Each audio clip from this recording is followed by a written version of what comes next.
साहब, यूनिट के सारे आदमी को खाना खिला दिया। आपका खाना लगा दो साहब? नहीं रहने दो, हम बाद में खा लेंगे। साहब, एक बात पूछूं? पूछो। ये 15-16 घंटे आप काम कैसे कर लेता है साहब? तुम ही बताओ। साहब, दो ही बात हो सकती है साहब। क्या? या तो आदमी के सर पर भूत सवार हो, या फिर इशक सवार हो साहब। पढ़े लिखे तुम हो नहीं यार, लेकिन बात हमेशा पते की करते हो। हाँ, मेरे सर पे इश्क सवार है। साहब, मैं आपका पुराना नौकर हूँ। आज तो अपने दिल की बात बता दो। बता दे? हाँ साहब, वो हाँ, कौन सी खूब सुंदरी है साहब? ठीक है, आज तू पूछ ही रहा है तो बता ही देते हैं। यहाँ हाँ, बताओ साहब। वो खूबसूरत सुंदरी है हमारा काम। ओह गॉड! तुम यहाँ क्या कर रही हो? हाँ? अरे तुम कहाँ से चली आई? बाहर इतनी बर्फ गिर रही है, अगर सर्दी लग गई तो? सर्दी लगी तो मैं कोई नन्हे बच्चे थोड़ी हूँ जो मुझे ना, ठंड लग तुम तो जाएगी। नानी माँ हो ना। हाँ, चलो घर चलो। अगर दीवान साहब को पता चल गया ना तो वो कहेंगे वो तो बच्ची थी, लेकिन तुम्हें तो ख्याल रखना चाहिए था। डैडी मुझे कुछ नहीं कहेंगे। कुछ नहीं कहेंगे। अरे जरा ब्रांडी लाना। अरे डैडी की बच्ची, ना ओवरकोट पहना ना स्वेटर, अगर निमोनिया हो गया तो? हाँ? लो। ओफो, ये लो, पी लो।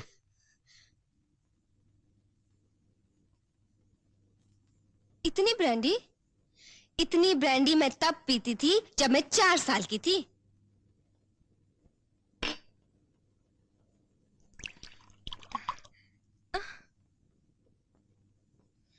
जब तुम 17 साल की हो जाओगी ना तब इतनी पीना। How dare you do like that to me? चलो आप बचपना छोड़ो, घर चलो। बाहर बहुत सर्दी है, आज मैं यहीं सो जाऊंगी। नहीं, ना तुम सोओगी ना मुझे काम करने दोगी। I promise मैं तुम्हें बिल्कुल तंग नहीं करूंगी। देखो मैं सो गई, अब तुम आराम से काम करना। हाँ? हाय, लगता है आपको हमारा प्रोग्राम कुछ खास पसंद नहीं आया। ये बात नहीं, ऐसा तो लग ही नहीं रहा था कि ये प्रोग्राम कॉलेज की बच्चियां पेश कर रही हैं। तो फिर कैसा लग रहा था? ऐसे लग रहा था जैसे कि चलिए मिस्टर अशोक, खाना लग गया है और लोग आपका इंतजार कर रहे हैं। मौके पर आई आप। मौके पे आने की तो मुझे जवानी से आदत है। वैसे आपको प्रोग्राम कैसा लगा? बिल्कुल आपकी जवानी की तरह। Thank you. Thank you.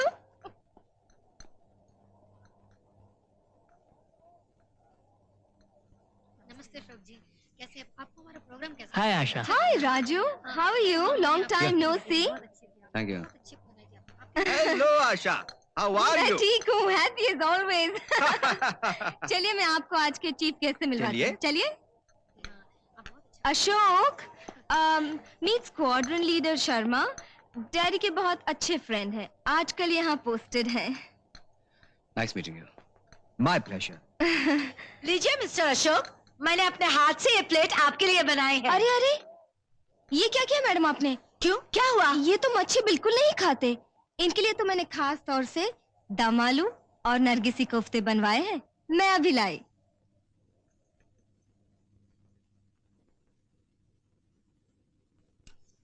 बड़ा ख्याल है आपको हमारा। Thank you.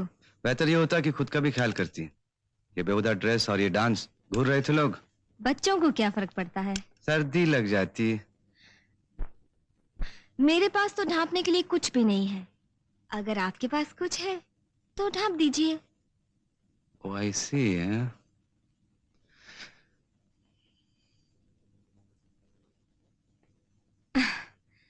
खुश? अब तो इस बच्ची को सर्दी नहीं लगेगी ना? अरे हेलो अशोक। गुड मॉर्निंग दीवान साहब। बहुत जल्दी वापस आ गए, शूटिंग खत्म हो गई क्या? शूटिंग तो खत्म नहीं हुई, लेकिन ऐसी गजब की सर्दी पड़ रही है वहाँ पर, क्या बताऊँ मैं आपको। मैं तो अपने दुश्मन को भी सलाह न दूं कि ऐसे मौसम में कश्मीर जाए। तुम सीधे एयरपोर्ट से यहाँ आ गए? नहीं तो मैं तो घर जाके आ रहा हूँ। तो फिर ये सामान किसका है? मेरा है। अरे अच्छा। तू ये अचानक कैसे आ गई? ऐसी गजब की सर्दी पड़ रही वहाँ पर कि क्या बताऊँ मैं आपको। मैं तो अपने दुश्मन को भी सलाह न दूं कि ऐसे मौसम में कश्मीर जाए। अरे कमाल है, ये अशोक भी अभी अभी यही कह रहा था। तुम दोनों एक ही प्लेन में आए हो क्या? एक ही प्लेन में? अगर मैं आती तो ये ना आते। क्यों? अब बात ये है ना, डैडी की जगह नहीं थी, एक ही सीट थी, चार्टर करके आई हूँ पूरा प्लेन। अरे लेकिन वो तेरी पढ़ाई का नुकसान नहीं होगा क्या? डैडी, आप हमेशा कहते हैं ना कि मैं आपकी बेटी नहीं बेटा हूँ, और फिर कल मुझे आपका बिजनेस भी संभालना है। ना इसमें कोई शक है कि तू मेरा बेटा है, और ना इसमें कि कल तुझे मेरा बिजनेस संभालना है। तो आप ही सोचिए, जब मुझे कल आपका बिजनेस ही संभालना है तो मैं हिस्ट्री ज्योग्राफी में अपना वक्त बेकार में क्यों जाया करूं? और फिर अशोक जैसा अपना इतना अच्छा सिखाने वाला कहाँ मिलेगा? क्यों अशोक? अगर तू यही चाहती है तो यही सही। अशोक, आशा की ट्रेनिंग शुरू कर ही दो। हाँ, जो कम। चलिए, पहला सबक आज ही शुरू करते हैं। Good evening sir. Good evening. बाबू, जरा कुछ देर के लिए बाहर जाओ, मैं आप लोगों का भी बुलाता हूं। चलो सब लोग बाहर चलते हैं, चलो चलो। हो सकता है कि पहला सबक सीखने के लिए इन सब के सामने तुम्हें जरा सी शर्म आए। देखो, तुम्हारा ये बचपना कब छूटेगा? हमेशा बचपना ही कहोगे, कभी प्यार का नाम नहीं दोगे? ये प्यार नामुमकिन है आशा। तुम्हारे और मेरे बीच में हैसियत की दीवार खड़ी है, और मैं दीवान साहब को अच्छी तरह जानता हूं। जिस दिन उन्हें इस प्यार का पता चलेगा, वो मेरे सीने में गोली दाग देंगे। मगर क्यों? इसलिए क्योंकि उन्होंने मुझे फुटपाथ से उठाया। फुटपाथ पर तो हजारों लोग होते हैं अशोक, वहीं पैदा होते हैं, वहीं पर मर जाते हैं। लेकिन उनमें से डैडी ने तुम्हें क्यों उठाया? क्योंकि वो अच्छी तरह जानते हैं कि तुम में टैलेंट है, हुनर है। तुम उनके नौकर नहीं, उनके दाहिने हाथ हो अशोक। दीवान साहब अपना दाहिना हाथ काट लेना पसंद करेंगे, लेकिन उसे अपनी इकलौती बेटी का हाथ देना पसंद नहीं करेंगे। ये जानकर भी कि उनकी बेटी बैठते उठते सोते जागते आंखों में सिर्फ तुम्हारी तस्वीरें घूमती रहती है।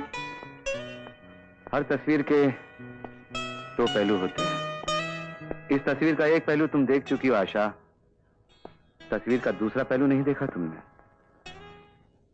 अशोक, क्या तुम किसी दूसरी लड़की से प्यार करते हो? सब कुछ देख कर मौत की ये आवाज इस घर में कैसे आई? जीवन जितना आप इतने घबराए हुए क्यों नजर आ रहे हैं दीवान साहब? इस गाने से कोई आपका ताल्लुक है? अशोक, कहाँ खो गए थे तुम? मैं तुम्हें ढूंढ ढूंढ कर हार गई। कितने दिनों से तुम्हारा इंतजार कर रही थी कि तुम आओ तो तुम्हें खुशखबरी सुनाओ। खुशखबरी? हाँ, मैंने डैडी को सब कुछ बता दिया, अपने बारे में, तुम्हारे बारे में, अपने प्यार के बारे में। तो क्या बोले आपके डैडी? डैडी ने कहा कि वो मुझे हर वो चीज दे सकते हैं जो इस दुनिया में मौजूद है। कैसे देंगे वो चीज जो इस दुनिया में मौजूद ही नहीं? छोड़ो ये जज्बाती बातें। जानते हो तुम्हारी वजह से मेरा कितना नुकसान हुआ है? मेरी वजह से जो कुछ भी हुआ है उसमें आपका नुकसान भी शामिल है। हाँ, विनी ने तुमसे अपनी इंसल्ट का बदला लेने के लिए मेरे कारोबार का सत्यानाश कर दिया है, मेरे सारे क्लाइंट छीन लिए। अगर यही हालत रही तो चंद ही रोज में हम नमक के एक एक दाने के लिए मोहताज हो जाएंगे। दीवान साहब, मुझे नमक का जायका ही नहीं, मुझे नमक की कीमत भी मालूम है। विनी आपके रास्ते से हट जाएगी, चाहे मुझे उसके कदमों में अपना दिल ही क्यों ना डालना पड़े, चाहे मुझे उससे प्यार ही क्यों ना करना पड़े। नहीं अशोक, नहीं, ये क्या कह रहे हो तुम? तुम्हारा प्यार खो गया तो मैं जिंदा नहीं रह सकूंगी। भगवान ने चाहा तो हम कोई और बिजनेस कर लेंगे। तुम दीवान साहब को नहीं जानती, वो हार मान के रास्ता बदलना नहीं जानते। आशा, ये बिजनेस है और बिजनेस में हर चीज कुर्बान की जा सकती है, चाहे वो दिल हो, दिल का प्यार हो।